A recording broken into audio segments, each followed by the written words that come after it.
Hello viewers, welcome to மீள்பார்வை.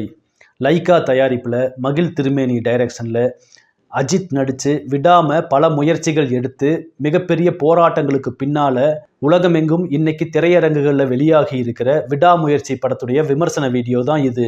இந்த வீடியோவோட கடைசியில் இந்த படம் பாக்ஸ் ஆஃபீஸில் எப்படி பெர்ஃபார்ம் பண்ண வாய்ப்பு இருக்குது அப்படிங்கிற நம்ம எக்ஸ்பெக்டேஷன்ஸையும் ப்ரிடிக்ஷன்ஸையும் சேர்ந்தே கொடுக்க போகிறோம். இந்த வீடியோ பிடிச்சிருந்தா லைக் பண்ணுங்கள், உங்கள் ஃபேமிலி அண்ட் ஃப்ரெண்ட்ஸுக்கு ஷேர் பண்ணுங்கள். தொடர்ந்து பல எக்ஸ்க்ளூசிவான சினிமா வீடியோக்கள் கொடுத்துட்டு வர்ற நம்ம சேனலை மறக்காமல் சப்ஸ்கிரைப் பண்ணி வச்சுக்கோங்க. முதல் முறையாக இணைஞ்சிருக்கிற அஜித் மகிழ் திருமேனி கூட்டணி ஒரு மேஜிக் செஞ்சு காமிச்சதா அப்படிங்கிறத இந்த வீடியோல பார்க்கலாம். முதல்ல இந்த விடாமுயற்சி படத்துடைய கதை என்ன அப்படிங்கிறத பார்க்கலாம். உயிருக்கு உயிரா காதலிச்சு திருமணம் செஞ்சுக்கிட்ட அஜித்தும் த்ரிஷாவும் 12 வருஷம் சேர்ந்து வாழ்றாங்க. 12 வருஷ திருமண வாழ்க்கைக்கு பின்னால அவங்களுக்குள்ள மனக்கசப்பு ஏற்படுது.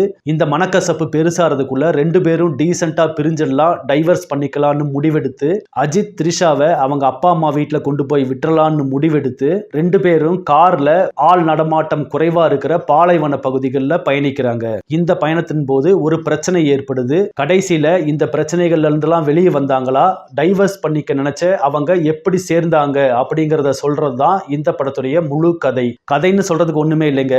1997 ஹாலிவுட்ல ஒரு ரோடு ஆக்ஷன் த்ரில்லர் படமா வந்த பிரேக் டவுன் படத்துடைய மொத்த கதை தான் இந்த விடாமுயற்சி படத்துடைய கதையும். வெறும் கதையா மட்டும் இல்லாம ஸ்கிரீன் பிளேவையும் அப்படியே அடிச்சாங்க காப்பி அடிச்சது போல மொத்த படத்தையும் எடுத்து வச்சிருக்காங்க. என்ன ஹாலிவுட் படங்கள்லாம் ஒரு 1.5 மணி நேரத்திலேயே முடிஞ்சு போயிடும். ஆனா நம்ம ஆடியன்ஸுக்கு 1.5 மணி நேர படம்னா செட் ஆகாது அப்படிங்கறதால இன்னும் கொஞ்சம் சென்டிமெண்ட்ஸான சீன்லாம் கலந்து 2.5 மணி நேர படமா கொடுத்தா அதுதான் இந்த பிரேக் டவுன் படத்துடைய ரீமேக்கான தமிழ் விடாமுயற்சி. பிரேக் டவுன் அப்படிங்கிற ஹாலிவுட் படத்துடைய கதை திரைக்கதையை மட்டும் அப்படியே எடுத்துக்காம படத்துடைய மேக்கிங் வைஸ்லையும் ஹாலிவுட் ஸ்டாண்டர்டான ஒரு படத்தை கொடுத்து நம்மளெல்லாம் ஆச்சரியப்படுத்திருக்காங்க இந்த டீம். இவங்க செலக்ட் பண்ண லொகேஷன்ஸ் ஆகட்டும், காஸ்டியூம்ஸ் ஆகட்டும், camera angles, lighting, colour tone, story telling method, இப்படி எல்லாத்துலேயுமே ஹாலிவுட் ஸ்டாண்டர்டான ஒரு தமிழ் படம். படத்தில் வரக்கூடிய நடிகர்கள், வாகனங்கள், வசனங்கள், இப்படி எல்லா விதத்துலையுமே ஒரு ஹாலிவுட் படத்தை தான் ஞாபகப்படுத்தும். அடுத்து இந்த படத்தில் நடிச்சவங்களோட பெர்ஃபார்மன்ஸ் வைஸ் எப்படி இருக்குங்கிறத பார்க்கலாம். கதாநாயகனாக தல அஜித் குமார். ஒரு ஹாலிவுட் ஆக்ஷன் படத்தோட ரீமேக்ல அஜித் நடிக்கிறாரு.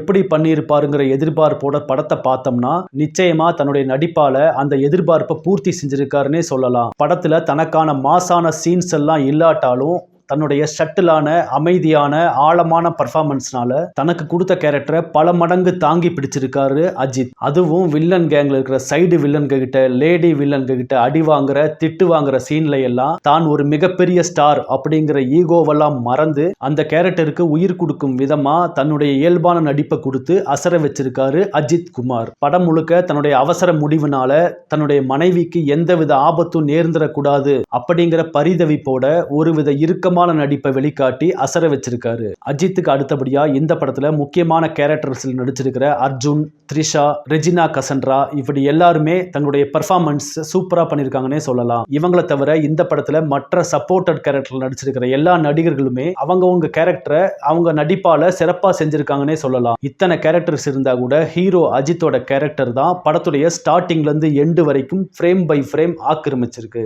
ஒரு மிடில் ஏஜ்ல இருக்கக்கூடிய ஸ்டைலான ஒரு காமன் மேன அப்படியே பிரதிபலிச்சிருக்கிற அஜித் முக்கியமான எமோஷன் சீன்கள்ல எல்லாம் இதுவரைக்கும் அவர் வெளிக்காட்டாத முகபாவங்கள்லாம் வெளிக்காட்டி அசர வச்சிருக்காரு. அடுத்து இந்த படத்துடைய பாசிட்டிவ்ஸ் என்ன, நெகட்டிவ்ஸ் என்ன அப்படிங்கிற விஷயங்கள் எல்லாம் பார்க்கலாம். இந்த படத்துடைய முதல் பாசிட்டிவ் சந்தேகமே இல்லாம அஜித் குமார். அவருடைய brand name, star value, performance, இப்படி எல்லாமே இந்த படத்துக்கு பாசிட்டிவா அமைஞ்சிருக்கு. அடுத்த பாசிட்டிவ் இந்த படத்துடைய கதைக்களம். தமிழ் சினிமாவில் இதுவரைக்கும் பார்க்காத ரோடு ஆக்ஷன் த்ரில்லர் ஜானர்ல ஒரு புதுமையான கதையும் திரைக்கதையும் இந்த படத்துடைய அடுத்த பாசிட்டிவ். இந்த படத்துடைய அடுத்த பாசிட்டிவ் டெக்னிக்கல் டீமோட பிரில்லியண்டான ஒர்க் தான். Costume design, art design, sound design, VFX, cinematography, music, production design, இப்படி எல்லா விதத்திலையுமே டெக்னிக்கல் டீமோட ஒர்க் இந்த படத்துக்கு மிகப்பெரிய பாசிட்டிவ்.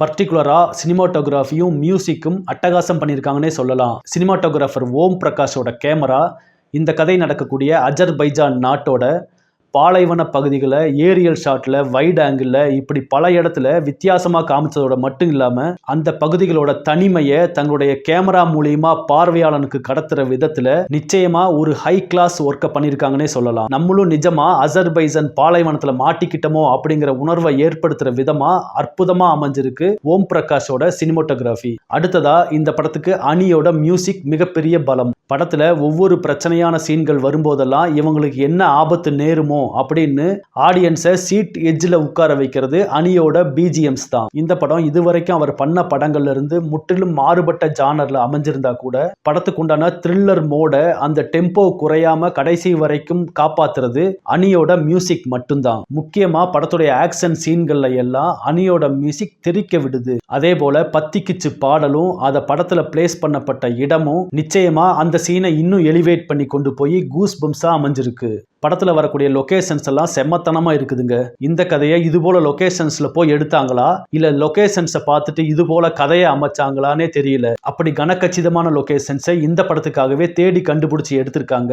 அதுக்காகவே இந்த படத்துடைய ப்ரொடக்ஷன் டிசைன் டீமை நிச்சயமா பாராட்டியே ஆகணும். அடுத்ததா இந்த படத்துடைய நெகட்டிவ்ஸ் என்ன அப்படிங்கறத பார்க்கலாம். நிச்சயமா படத்துடைய முதல் நெகட்டிவ் படத்தோட ஸ்லோ நெரேஷன் ஸ்கிரீன் பிளே தான். பரபரப்பான ஆக்ஷன் சீன்லாம் அப்பப்போ வந்தா கூட ரொம்பவே ஒரு ஸ்லோ மோட்ல எடுத்தது போல தான் இந்த ஸ்கிரீன் பிளே அமைஞ்சிருக்கு. இந்த படத்துடைய அடுத்த நெகட்டிவ் தேவையே இல்லாம திணிக்கப்பட்ட பிளாஷ்பேக் காட்சிகள் தான். அஜித்துக்கும் த்ரிஷாவுக்கும் இடையிலான காதல் பிளாஷ்பேக் காட்சிகள்லாம் ஓரளவுக்கு நல்லாவே வந்திருந்தா கூட கொஞ்சம் லென்த்தியா இருக்கவங்கிற ஃபீலிங்கை கொடுக்கத்தான் செய்யுது. அதே போல வில்லனா இருக்கக்கூடிய அர்ஜுனுக்கும் ரெசினா கசன்ட்ராவுக்கும் இடையில அவங்க பேக் ஸ்டோரி என்ன அப்படிங்கிற பிளாஷ்பேக்கை காட்டுற சீன் எல்லாம் படத்துக்கு தேவையே இல்லாத ஒன்னா தான் இருக்கு. அதுலயும் ரெஜினா கசன்ட்ரா எப்படி இந்த சைக்கோவா மாறினாங்க அப்படின்னு சொல்ற விதமா ஒரு சாக்லேட்டுக்காக கொலை பண்ணி சைக்கோவா மாறினா அப்படிங்கிற விஷயமெல்லாம் படத்துல காமெடி இல்லாத குறைய போக்குற விதமா மிகப்பெரிய காமெடியா தான் அமைஞ்சிருக்கு. இந்த குரூப்லாம் பணத்துக்காக கொலை பண்ற குரூப் அப்படிங்கிறதோட இந்த சீன்ஸ் எல்லாம் முடிச்சிருக்கலாம். இந்த படத்துடைய அடுத்த நெகட்டிவ் படம் ஒரே மூட்ல ஒரே இடத்துல திரும்ப திரும்ப நடக்கிறத போல காட்டுறதுனால ஏற்படுற அலுப்பு தான். இன்டர்வல் பிளாக் முடிஞ்சதுக்கு அப்புறம் இந்த படத்துடைய கிளைமேக்ஸ் எதை நோக்கி போகுது அப்படிங்கறத ப்ரெடிக்ட் பண்ற விதமா ஒரு சாதாரணமா அமைஞ்சதும் இந்த படத்துக்கு மிகப்பெரிய மைனஸ் தான். ஆனா இதெல்லாம் மறக்கடிக்கிற விதமா கடைசி 40 நிமிஷம் பரபரப்பா போய் ஒரு நல்ல படம் பார்த்த திருப்தியோட முடியுது. அதே போல பர்சனலா எனக்கு இன்னொரு குறையாப்பட்டது என்னன்னா அஜித் மாதிரியான ஒரு மாஸ் ஹீரோவை வச்சுக்கிட்டு படத்துடைய ஸ்டார்டிங்ல இருந்து பத்திக்கிச்சு பாடல் வர்ற வரைக்கும் அஜித் ரசிகர்கள் எல்லாம் தலைய நினைச்சு கைதட்டவோ விசில் அடிக்கவோ எந்த ஒரு சீனுமே எலிவேட் பண்ணி கொடுக்காம விட்டுட்டாரு டைரக்டர். நிச்சயமா அஜித் ரசிகர்களுக்கு இது ஒரு ஏமாற்றமான விஷயம்தான். அதே மாதிரி படத்தோட இன்னொரு மைனஸா எனக்கு பட்டது என்னன்னா படத்துக்கான ரிப்பீட் வேல்யூ இல்லாததுதான். அதாவது படத்தை ஒரு தடவை பார்த்து முடிச்சிட்டீங்கன்னா நிச்சயமா ரெண்டாவது தடவை படம் உங்களை இம்ப்ரெஸ் பண்ணாது. ஒரு படத்துக்கு ரிப்பீட்டட் ஆடியன்ஸ் வரும்போது தான் அந்த படம் மிகப்பெரிய எதிர்பாராத வெற்றிகள் எல்லாம் பெறும். மொத்தமா இந்த படம் எப்படி இருக்குன்னு கேட்டீங்கன்னா பிரேக் டவுன் ஹாலிவுட் படத்தை நீங்க பார்த்திருக்கீங்களா? அந்த படத்துடைய கதை உங்களுக்கு முழுசா தெரியுமா?